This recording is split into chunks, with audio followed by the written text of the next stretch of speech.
বাংলাদেশের 300 আসনে কিন্তু গডফাদার আছে, ভালো কোনো কিন্তু এমপি এই যে সিস্টেম আছে এটার মধ্যে দিয়ে যায় না। এই গডফাদারদের কাছে আপনারা কখনোই সিজদা দিবেন না। জুলাই সনদের আইনি ভিত্তি দিতে হবে, এটার আদেশ জারি করতে হবে। ডক্টর ইউনূসকে মানুষ জনগণ আপনারা সম্মান করে বসিয়েছেন, ডক্টর ইউনূস এই সম্মানের পক্ষে থাকতে হবে।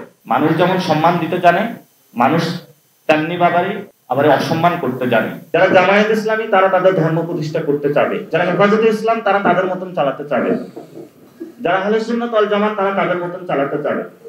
এই জন্য সেখানে আমরা যে প্রপোজিশনটা দিয়ে থাকি সেটা হলো রাইটস বেসড সোসাইটি আমরা তৈরি করতে চাই। যদি আমরা এটা এনশিওর করতে পারি তাহলে সংবিধান যদি সবার অধিকারটা নিশ্চিত করতে পারে, যিনি আহলে সুন্নাত ওয়াল জামাতের আছেন উনিও ভালো থাকবেন, যিনি কওমি গণনা রয়েছেন উনিও ভালো থাকবেন, যিনি জামায়াত ইসলামের এই মতবাদে বিশ্বাসী উনিও ভালো থাকবেন। তো উনি ওনারটা প্রচার করুক, প্রচারের মধ্য দিয়ে যে জয়ী হয় সেই জয়ীটাই হলো সমাজে এস্টাবলিশ হোক, এটা তো আমাদের কোনো প্রবলেম নাই। গণতন্ত্রের মধ্য দিয়ে আপনারা যদি ক্ষমতায় আসতে পারেন, সেটা পিপল সাপোর্ট দিয়ে আপনারা আসেন, সেটা তো আমাদের আপত্তি নাই। কিন্তু মাঠে এই ধরনের লাঠালাঠি মারামারি বাংলাদেশে এই সংস্কৃতি থেকে আমাদের বেরিয়ে আসতে হবে। আমাদের সামনে একটি সুযোগ এসেছে সংস্কার প্রক্রিয়া বাস্তবায়ন করার। আপনারাও যদি সবাই এগিয়ে আসে আমরা একটি জায়গায় যেতে পারি, তাহলে ভবিষ্যতে লিগ্যাল ওয়েতে কোনো আপনারা দলের কাছে যেতে হবে না, জাতীয় পার্টির কাছে যেতে হবে না, আওয়ামী লীগের কাছে যেতে হবে না, আপনাদেরকে বিএনপির কাছে যেতে হবে না, জামায়াত ইসলামের কাছে যেতে হবে না, কোনো ফ্যামিলির কাছে যেতে হবে না। স্টেট আপনাকে এটা এনশিওর করবে।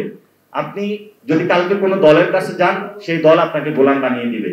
বাংলাদেশের 300 আসনে কিন্তু গডফাদার আছে, ভালো কোনো কিন্তু এমপি এই যে সিস্টেম আছে এটার মধ্যে দিয়ে যায় না।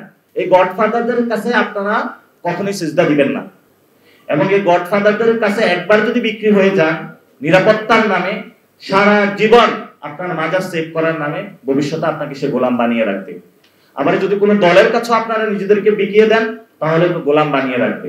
বাংলাদেশের গণ অভ্যুত্থানের পরে আপনাদের বাচ্চাদের রক্তের বিনিময়ে একটা সুযোগ এসেছে আপনাদের নতুন ভাবে দাঁড়ানোর, নতুন ভাবে নিজের অধিকার নিজে বুঝে নেওয়ার জন্য।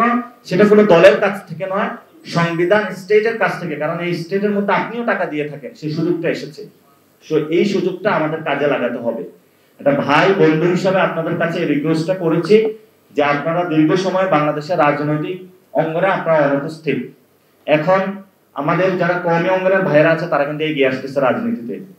সো আপনারাও এগিয়ে আসুন, আপনারা নিজেরা দল গঠন করুন, এবং আপনাদের মধ্যে অনেকগুলো দল হয়েছে কিন্তু এই দলগুলোর অ্যাক্টিভিটিস আমরা দেখি না।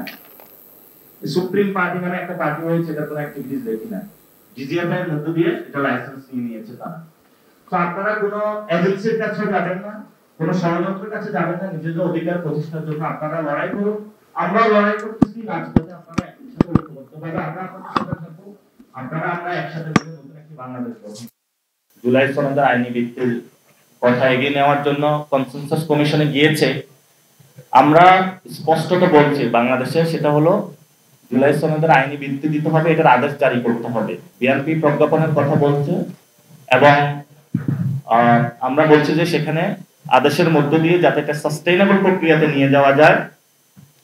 6 মান্থ এখানে সবাই কষ্ট করেছে, বাংলাদেশের মানুষ রক্ত দিয়েছে। এই জায়গা থেকে এনসিপি বাংলাদেশের মানুষের কাছে আহ্বান থাকবে যে আপনারা আদেশের পক্ষে জনমত গঠন করুন, এবং এই জুলাই সনদ পবিত্র সনদে শেখ হাসিনার অন্যতম দোসর সহযোগী চুপ্পুর যাতে না পড়ে, এটাতে ডক্টর ইউনূসের সাইন করতে হবে। এবং ডক্টর ইউনূসকে মানুষ জনগণ আপনারা সম্মান করে বসিয়েছেন, ডক্টর ইউনূস এই সম্মানের পক্ষে থাকতে হবে। মানুষ যেমন সম্মান দিতে জানে, মানুষ তেমনি আবার অসম্মান করতে জানে। সেজন্য আমরা সরকারের যারা উপদেষ্টা রয়েছে, সরকারের যারা কনসার্ন ব্যক্তি রয়েছে, আমরা তাদেরকে আহ্বান জানাবো জনগণের উপর দিয়ে আপনারা যেহেতু সরকারে বসেছেন, আপনারা জুলাই সনদের আদেশ এবং একটু রিস্ক নিয়ে হলেও বাংলাদেশটার যে সুযোগ এসেছে, আপনারা জুলাই সনদের আইনি ভিত্তি সুন্দরভাবে সাস্টেইনেবল ওয়েতে বাংলাদেশের জনগণের সামনে হাজির করুন।